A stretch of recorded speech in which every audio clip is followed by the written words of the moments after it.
லோன்லினஸ்ங்கிறது ஒரு natural feeling. என்ன, எல்லாருக்கும் எல்லா நேரமும் அது இனிமையானதாக இருக்காது. 4 சவுத்துக்குள்ள அடப்பட்ட நிலை மட்டுமல்ல, பலர் சூழ்ந்திருந்தும் மனநெருக்கம் இல்லாதிருந்தால் அதுவும் தனிமையே. பட் இருக்கிறதுலேயே உங்க கூட நீங்களே கம்ஃபர்டபுளா இல்லாத நிலைதான் கொடிய தனிமை.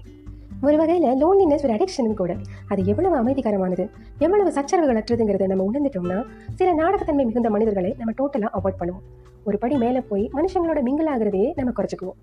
ஒரு மோட்டிவேஷனுக்காக மார்க் ட்வெயின், ஆல்பர்ட் ஐன்ஸ்டைன் போன்றவர்கள் எல்லாம் தனிமையால் சாதித்தவர்கள் தான் சொன்னால் எல்லோருக்கும் அது ஏற்புடையதாக இருப்பதில்லை.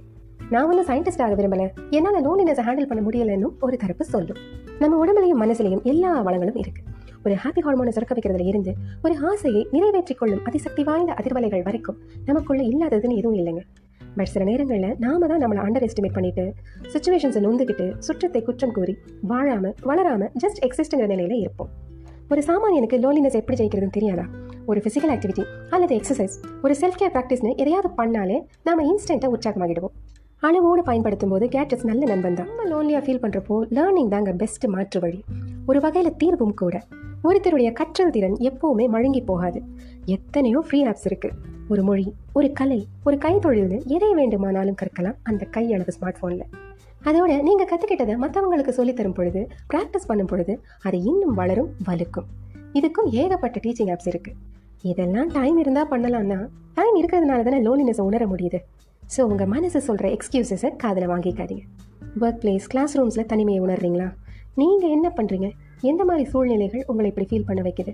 நீங்கள் நேர் வழியில் போகும்போதா, கேளிக்கைகளில் ஈடுபடாத போதா, நேரத்துக்கு வேலையை முடிக்கிற போதா, இல்லை இதுக்கெல்லாம் ஆப்போசிட்டாக நடக்கிறப்பவா? ஏன், எதற்கு, யாரால் தனிமையை உணர்கிறீர்கள் என்பதனை கண்டறிந்து புரிந்து செயல்படுங்கள். நம்மளை விட்டு சிலர் விலகிறாங்களா? இன்டிமெசி மிஸ் பண்ணுறோமா?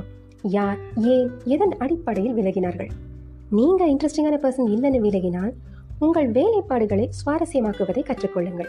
மாறாக விலகியவர்களை ஈர்ப்பதும் சரணாகதி அடைவதும் வீண். இல்லை, உங்கள் லாஸில், உங்கள் ஃபெயிலியரில் உங்களை விட்டு ஒதுங்குறாங்கன்னா நீங்கள் தான் இனி அவங்கள அவாய்ட் பண்ணணும். வேறு ஆப்ஷனே இல்லை. ஏன்னா நம்ம ஃபோக்கஸ், எனர்ஜி, பொறுமை எல்லாம் வருத்தத்தில் அல்ல, வளர்ச்சியிலும் செயல்பாடுகள் மீதும் இருத்தல் வேண்டும். தனிமையை வெல்வதில் பொறுமைக்கு ஒரு பெரும் பங்குண்டு. இன்றைய அசௌகரியங்களுக்கும் வலிகளுக்கும் இன்றே தீர்வு காண விரும்பினால் ஒருவேளை வலி தீரலாம், நோய் தீருமா?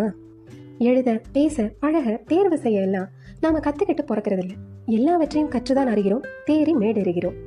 அப்படி தனிமையில் இனிமையும் கண்டு வெற்றியும் கண்டவர்கள் பலர். எனக்குன்னு கொஞ்சம் நேரம் கிடைக்காதா, என்னை கொஞ்சம் தனியாக விடுங்கடான்னு பிரைவசிக்கு இயங்கும் மனிதர்களும் இவ்வுலகில் உண்டு. இப்ப சொல்லுங்க, உங்களை சுற்றி யாரும் இல்லாதது தனிமையா, சுதந்திரமா? கற்றலுக்கும் சுய மேம்பாட்டிற்கும் தனிமை உகந்ததே.